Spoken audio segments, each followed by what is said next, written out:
예수께서 모든 도시와 마을에 두루 다니사 그들의 회당에서 가르치시며 천국 복음을 전파하시며 모든 병과 모든 약한 것을 고치시니라.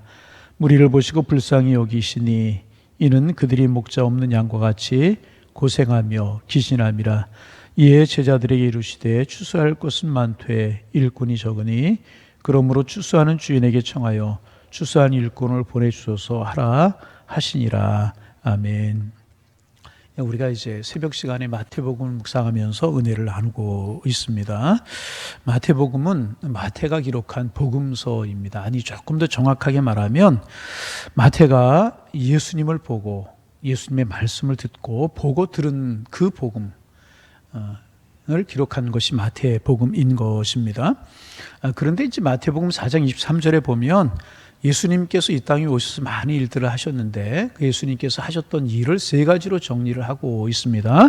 마태복음 4장 23절에 이렇게 기록되어 있습니다. 예수님께서 온 갈릴리에 두루 다니사 저희의 회당에서 가르치시고 천국 복음을 전하시고 백성 중에 모든 병든 것과 약한 것을 고치셨다. 이렇게 기록을 하고 있습니다. 예수님께서 이 땅에 오셔서 많은 일들을 하셨지만 세 가지로 정리하면 첫 번째는 가르치는 일을 하셨고, 두 번째는 천국 복음을 전파하시는 사역을 하셨고, 세 번째는 병든 것과 약한 것을 고치시는 사역을 하셨다. 마태는 이렇게 세 가지로 예수님을 직접 보고 예수님의 가르침을 듣고 체험한 마태가 예수님의 사역을 정리하는데 세 가지로 정리를 했어요. 첫째가 가르치고, 둘째가 천국 복음을 선포하시고, 세 번째는 병든 것과 약한 것을 고치시는 사역을 하셨다. 마태는 세 가지로 이렇게 정리를 하고 있습니다. 그리고 이렇게 세 가지로 정리하고 난 후에 4장 23절에서 5장부터 이제 예수님께서 산에 오르셔서 가르치시는 내용을 기록하고 있습니다. 그래서 5장부터 7장 우리가 세례 새벽 기도에 나누었지만 산상보훈이라고 해서 예수님께서 가르치신 내용이지 않습니까? 그리고 이제 8장부터 보면 예수님께서 이제 이 치유하시는 그런 일들, 문득병자를 고치시고 베드로의 장모열병을 고치시고 바다와 파도를 잠잠케 하시고 중풍병자의 죄를 용서해 주시고 어린 소녀를 죽음에서 구원해 주시는 이런 사역을 이제 쭉 소개하고 있습니다. 우리가 이제 계속해서 새벽마다 묵상해 온 바인 것입니다. 그리고 안에 소경의 눈을 뜨고 귀머거리의 귀를 열어주시고 벙어리가 말을 하게 하시는 엄청난 구원의 역사를 이제 예수님께서 이루시는 그런 모습들을 마태가 보고 듣고 기록을 했습니다. 이런 일들 우리가 쭉 이제 나누었습니다. 그리고 오늘 우리가 마태복음 9장 35절부터 읽었는데 마태복음 9장 35절에서 마태는요 다시금 예수님의 사역을 세 가지로 정리를 하고 있습니다. 우리 35절 말씀 같이 한번 다시 읽어봅니다. 예수께서 모든 도시와 마을에 두루 다니사 그들의 회당에서 가르치시며 천국 복음을 전파하시며 모든 병과 모든 약한 것을 고치시니라. 예수님의 사역의 방향을 마태가 똑같이 세 가지로 이제 정리하고 있습니다. 가르치셨다는 것이고 천국 복음을 전하셨다는 것이고 병든 것과 약한 것을 치료하셨다는, 마태복음가 이렇게 반복해서 세 가지를 이야기하고 있습니다. 세 가지를 우리가 조금 더 깊게 좀 묵상을 해보려고 합니다. 첫째는 뭐냐 하면 가르치는 사역. 어떤 사역? 그래서 우리가 예수님의 사역이 세 가지가 뭐냐 그러면 분명하게 이야기할 수 있어야 돼. 첫째가 가르치는 사역. 예수님의 이제 가르치는 사역을 대표적으로 보여준 것이 산상보훈이라고 마태복음 5장부터 7장이라고 말할 수 있습니다. 그리고 그 가르침의 내용은 무엇이었는가? 하나님의 나라와 천국에 관한 것. 다시 말하면 하나님과 하나님의 나라와 천국에 관한 것이었습니다. 사실 여러분, 기적도 그리고 예수님께서 능력을 행하심도 천국을 가르치시기 위해서, 하나님의 나라와 하나님을 가르치시기 위해서 행하신 것입니다. 여러분, 절대로 기적 자체가 목적이 아니고요, 가르치심이 목적이라고 하는 사실을 우리가 알아야 될 것입니다. 그러면 예수님의 가르침의 절정이라고 이야기하는 산상설교 요점이 무엇인가? 그리스도인이라고 하는 사람은 무엇을 믿는 사람이고 그리스도인은 어떻게 살아야 하는가? 이 두 가지를 보여주시는 말씀이 산상수훈이라고 이야기를 할 수가 이제 있습니다. 그리고 예수님의 가르침의 특징을 이야기하면 첫째는 권세가 있으셨다. 뭐가 있었다고요? 권세가 능력이 있었다는 거예요. 바리새인들, 서기관들, 사두개인들 많이 가르치셨지만은 그들의 가르침과는 달랐다는 권세가 있으셨고, 두 번째는 예수님께서는 찾아가셔서 가르치셨다는 거예요. 온 갈릴리 지역을 두루 다니시면서 가르치셨다는 것입니다. 여러분, 봉사라고 하는 것이, 사랑이라고 하는 것이 무엇인가? 바로 이것이라는 것입니다. 봉사는 내가 원하는 것을 하는 것이 아닙니다. 상대방이 원하는 것을 하는 것이고, 사랑이 무엇인가? 내가 원하는 방식대로 하는 것이 사랑이 아니고 상대방이 원하시는 것, 원하는 대로 하는 것이 사랑이라는 것입니다. 우리가 예수 믿는 것도 마찬가지예요. 예수님과 하나님과 주님의 몸된 교회를 봉사하고 살아가는 것도 내 중심이 아니라 교회 중심, 상대방 중심, 주님 중심이 되어야 되는 것인데, 예수님께서는 한 곳에 머물러 계시지 아니하셨어요. 권위 있는 사람들은 주로 이렇게 오라고 그러잖아요. 가르침을 배우러 와라, 뭐 하러 와라 그러잖아요. 예수님은 친히 찾아가셔서 가르치시고 베푸셨다는 거죠. 여기에서 우리가 그리스도인들의 사랑과 봉사의 원리를 배울 수 있게 되는 것인데, 상대방 먼저, 내 중심이 아니라 그것이 사랑이고 그것이 봉사라고 하는 사실 우리가 이제 알아야 이제 될 것이는 것입니다. 그래서 예수님께서는 무엇보다 먼저 가르치셨어요. 천국을, 하나님의 나라를 가르치셨다는 것입니다. 그러기에 그리스도인들은 어떤 사람인가? 그리스도인들은 가장 먼저 배우는 사람들이 되어야 되는 것이라. 무엇을 배워요? 하나님을 배우고. 무엇을 배워요? 천국을 배우고. 무엇을 배워요? 하나님의 말씀을 배우는 사람들이 그리스도인들이라는 것입니다. 교회는 그럼 어떤 곳인가? 교회는 배우는 곳이에요. 무엇을? 예수님께서 가르치셨던 진리를 배우는 것이 교회라는 것입니다. 두 번째로 예수님께서 하셨던 사역은 뭐냐 하면 천국 복음을 선포하신 그런 사역입니다. 여러분, 어떤 의미에서 가르치는 사역과 비슷하다고 이야기할 수 있지만 좀 다른 것입니다. 복음은 이제 복음을 선포하는 것이 뭐냐? 쉽게 말하면 전도하는 것이다. 그렇게 말할 수 있습니다. 복음이란 회개하고 예수를 믿는 것입니다. 다시 한번, 복음이 뭐라고요? 회개하고 예수를 믿으라는 거예요. 그럼 복음 선포가 무엇입니까? 회개하고 예수를 믿으라고 하는 것을 선포하는 것이 복음 선포라는 것입니다. 이제 천국이 가까웠기 때문에 회개하고 예수 그리스도를 믿으라고 하는 것이 복음이고 복음 선포인 것입니다. 그러기에 이제 선포라고 하는 것은 이런 것입니다. 회개 이제 하면 좋겠다. 회개하라. 믿으면 좋은 것이다. 그러니 믿어라. 이것이 선포가 아니라는 것입니다. 선포는 회개하라는 것이에요. 선포는 믿으라는 것입니다. 복음은 회개하고 복음을, 선포는 회개하고 복음을 믿으라는 것입니다. 이것이 선포인 것입니다. 여러분, 선포는 타협이 결코 아닙니다. 회개하고 예수님을 믿으면 구원이 주어지고 하나님 나라가 주어진다. 이것이 선포라고 하는 것입니다. 여러분, 하나님은 살아 계십니다. 자, 다시, 하나님은 살아 계십니다. 하나님은 살아 계셔요. 우리가 믿든지 안 믿든지 상관없이 하나님은 살아 계십니다. 우리가 믿든지 안 믿든지 상관없이 하나님은 살아 계십니다. 하나님이 천지를 창조하셨어요. 이것이 선포인 것입니다. 예수님이 선포하셨다는 것입니다. 그러기에 우리도 복음을 선포해야 되는 것입니다. 여러분, 우리가 안 믿는다고 하나님이 안 계시는 분이시겠습니까? 우리가 믿는다고 하나님이 두 분이 되시는 것이겠습니까? 그렇지 않습니다. 믿든 안 믿든 하나님은 하나님이시고 하나님은 살아계시는 것입니다. 그것을 선포하는 것이, 복음은 그런 것이고 그것을 선포하는 것이 바로 전도고 선포라는 것입니다. 그래서 바울은 믿음의 아들 디모데에게 디모데후서 4장 1절 2절에서 너는 말씀을 전파하라. 때를 얻든지 못 얻든지 항상 힘쓰라. 늘 복음을 선포하고 그리스도의 말씀을 선포하라고 이야기하고 있습니다. 예수님은 복음을 선포하러 이 땅에 오셨어요. 여기는 타협이 있을 수 없는 것입니다. 다시, 하나님은 살아계시고 예수님 우리의 구주가 되시고 우리를 구원하시기 위해서 이 땅에 오셨습니다. 그분을 믿으면 우리가 하나님의 자녀가 되고 그분을 믿으면 우리는 천국 백성이 되는 줄로 믿습니다. 이것을 이야기하는 것이 선포라는 것이고 예수님이 이 일을 하셨고 오늘 교회는 이 복음을 선포할 수 있어야 되는 것이라는 것입니다. 세 번째로 예수님은 모든 약한 것과 병든 것을 고치셨습니다. 다시, 예수님은 고치셨습니다. 예수님은 위대한 치료자이십니다. 여러분, 복음이라고 하는 것이 무엇이냐? 궁극적으로 치유하는 것이 복음인 것입니다. 죄로 별든 육신과 영혼을 치유하는 것, 그리고 죽음과 절망에서 건져 치유하는 것이 복음입니다. 마련이라는 것입니다. 그러기 여러분, 치유 없이는 기독교가 없는 것입니다. 이거 여러분 잘 기억할 수 있어야 되는 것입니다. 예수님께서 스스로 나는 부활이요 생명이라고 말씀하셨어요. 예수님에게는 죽음이 없어요. 예수님이 가시는 곳에는 생명이 있었습니다. 생명이 있는 곳에는요, 번식과 성장이 있게 마련입니다. 죽음이 존재하지 않습니다. 복음이 있는 곳에는요, 이런 치유가 역사하게 마련이라는 것입니다. 예수님 죽은 자를 살리셨잖아요. 예수님께서 바로 이런 치유의 사역을 하셨습니다. 죽은 자가 살아나고 절망에 갇혀있던 자가 풀려나게 되는 이런 역사가 예수님이 가시는 곳마다 있었다는 것입니다.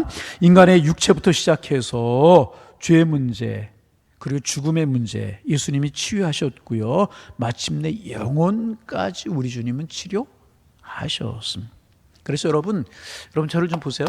저를 좀 보세요. 이것이 예수님 당시에 있었던 일이지 그렇게 끝내서는 결코 안 되는 것입니다.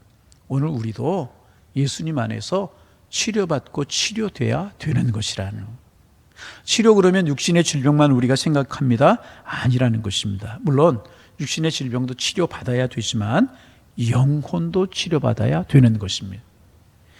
죄로부터, 죽음으로부터 치료받아야 되는 것입니다. 우리 주님은 위대한 치료자이시라는. 그래서 여러분, 먼저 이 위대한 치료자 되시는 주님 앞에 우리가 우리의 모습 그대로 가지고 나가셔서 우리의 병든 몸과 우리의 병든 마음과 우리의 병든 영혼, 죄로 찌들어져 있는 우리의 영혼 치료받는 우리가 되기를 소망합니다. 그래서 여러분, 우리는 교회 안에서 이런 치료의 사역이 일어나야 되는 것이, 육체의 질병도 치료하는 일도 있어야 되고, 마음 상하고 상처되고 세상이 찌들리고 세상이 어렵고 이런 마음들이 치료돼야 되고요. 죄로 물든 영혼들, 세상에 물든 영혼들이 치료되는 이런 일들이 있어야 되는 것이라. 왜? 예수님이 이런 일들을 하셨고요. 이런 일을 하다가 승천하셨어요. 그리고 교회를 세우셔서 예수님의 사역을 이루어가게 하셨다는 것입니다. 그래서 교회의 사명이 무엇인가? 예수님의 남은 사역을 감당하는 것이 교회라는 것입니다. 반복하면 그래 교회는 늘 가르치고 배우는 일이 있어야 되는 것이고, 그렇죠? 가르치는 사역을. 그리고 교회는 때를 얻든지 못 얻든지 늘 복음을 전하는 사역을 해야 되는 것입니다. 그런데 우리는 복음을 전하는 이것에 관해서 우리 무관심할 때가 참 많이 있어요. 그래서 전도하자 그러면 교회가 부흥하려고 하나? 이렇게 생각할 때가 참 많이, 교회 부흥 이만하면 됐지? 아닙니다. 한 영혼이라도 더 주님께 돌아오는 것이 소중하기 때문에 교회는 때를 얻든지 못 얻든지 우리는, 그리스도인은, 교회는 복음을 선포해야 되는 것입니다. 여러분, 복음을 선포하며 살아가실 수 있기를 바랍니다. 그리고 늘 치료의 사역이 일어나야 되는 거예요. 몸과 영혼과 마음의 치료 사역이 이루어져야 되는 것이라는 것입니다. 그래서 예수님이 하셨던 일들, 오늘 그리스도인들을 통해서, 교회를 통해서 계속해서 이루어져 가야 되는 것이고, 이것에 관심을 가져야 되는 거예요. 교회는 뭐 하는 것이냐? 이런 거 하는 것이 교회라는 것이. 예수님이 하셨던 그 일, 교회를 세우셔서 교회에 맡기셨어요. 예수님 이전에 교회가 없었잖아요. 예수님 이전에 교회를 세우셔서 이 일을 맡기셨기에 교회가 뭐 하는 것이냐? 친교해야 되지만 친목단체가 교회 안 해요. 교회, 그렇죠?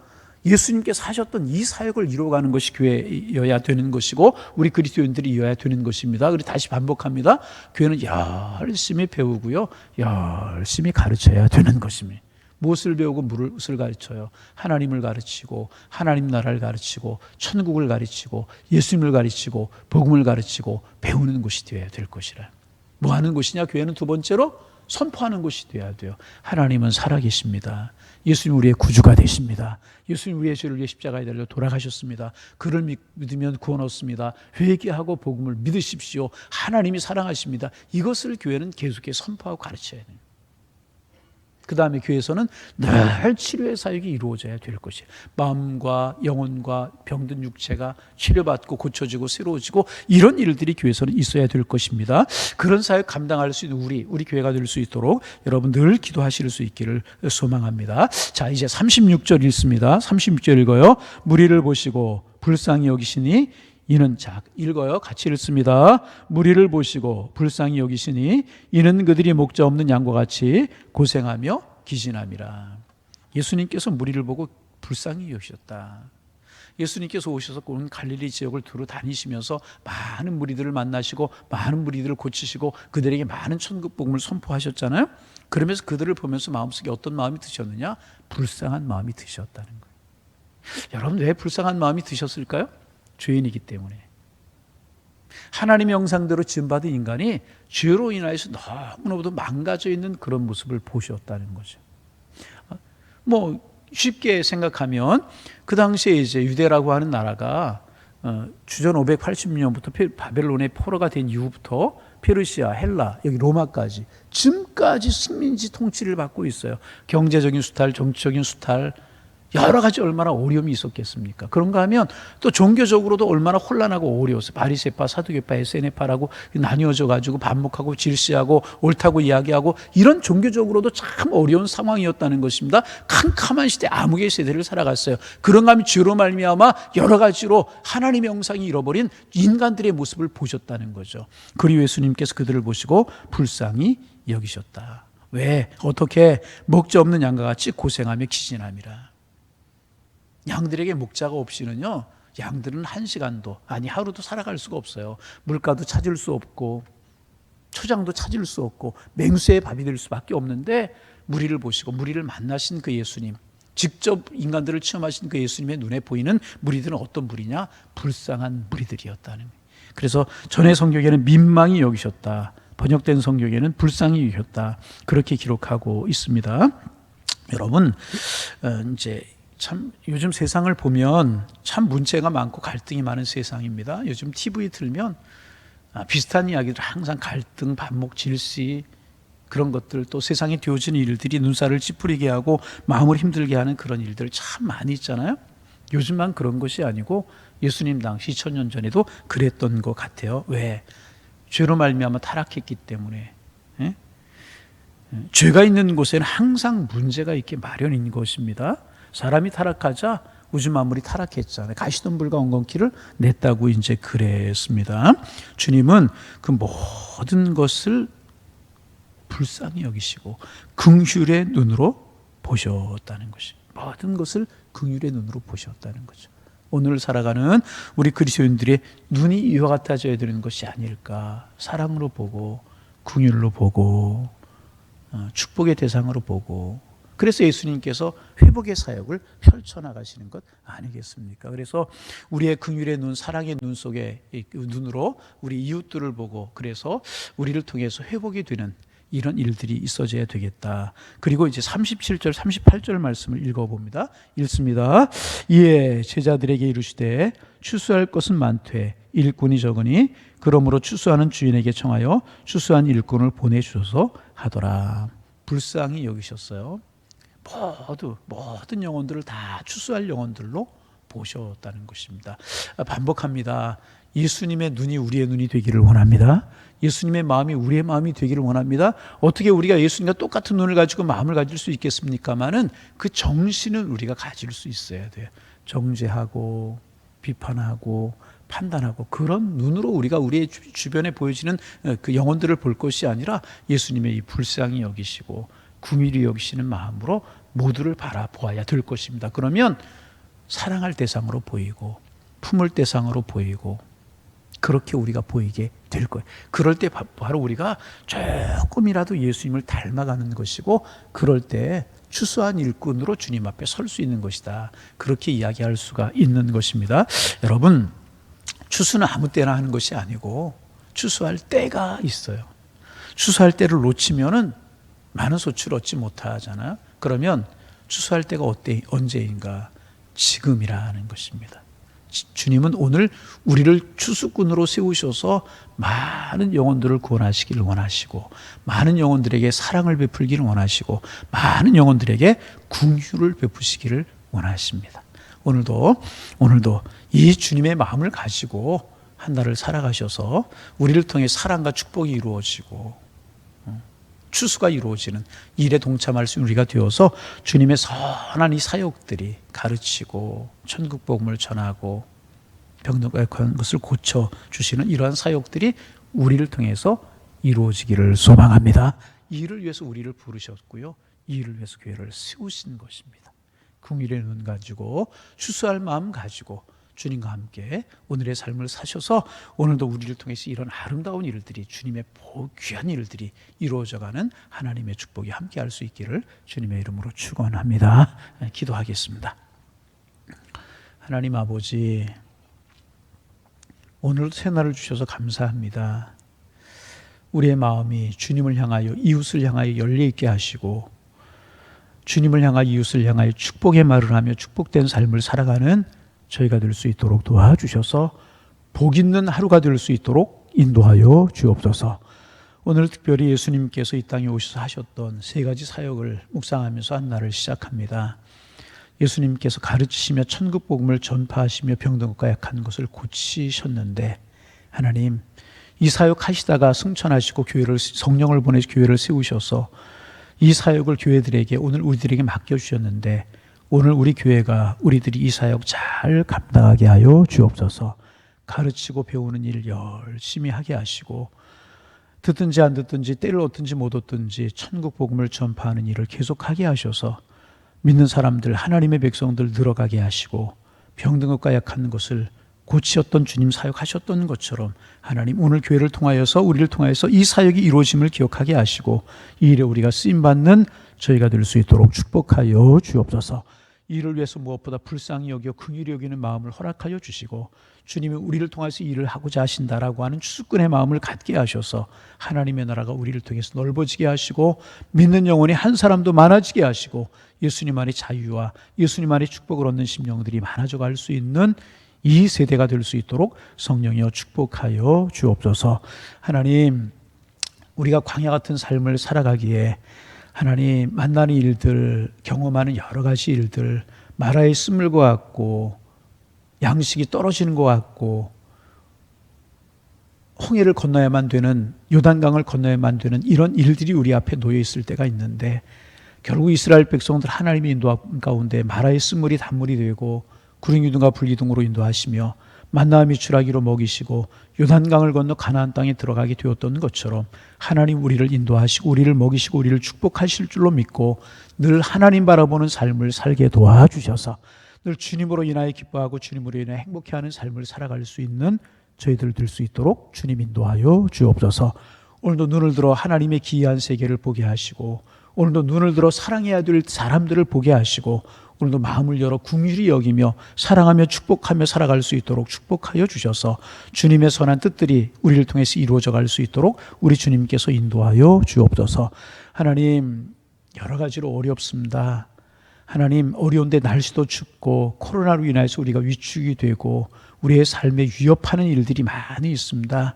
주님, 하지만 주님이 우리 함께 하실 것을 믿고 든든한 삶을 살아갈 수 있도록 도와주시고 주님 손 붙들고 우리를 이끌어 가실 것이라고 하는 믿음으로 살게 하셔서 환경도 이기며 어려운 여건도 이기며 승리의 개가를 부르며 하나님을 찬송하며 살아갈 수 있는 저희들의 삶이 될 수 있도록 인도하여 주옵소서. 성탄의 절기가 저희들에게 축복이 되기를 원합니다. 은혜가 되기를 원합니다. 감사가 될 수 있도록 축복하여 주옵소서. 오늘 아침 귀한 시간 새벽에 나왔는데 하나님 기도하지 못하고 몸부림치는 심령이 하나도 없게 하시고 마음을 열어 영혼을 열어 입을 열어 하나님 앞에 기도하게 하시되 기도 제목이 생각나게 하시고 믿음으로 기도할 때 우리의 기도가 하나님 나라의 상달됨이 경험되게 하시고 우리의 기도를 귀 기울이시는 주님의 손길이 은혜가 경험되어질 수 있도록 축복하여 주옵소서. 추운 날씨에 양일재단에 속한 성도들 건강 주시고 가정의 평안함과 생업의 형통함을 주셔서 행복한 삶을 살아가는 은혜의 한날이 될 수 있도록 성령께서 인도하여 주옵소서. 예수님의 이름으로 기도하옵나이다. 아멘. 하늘에 계신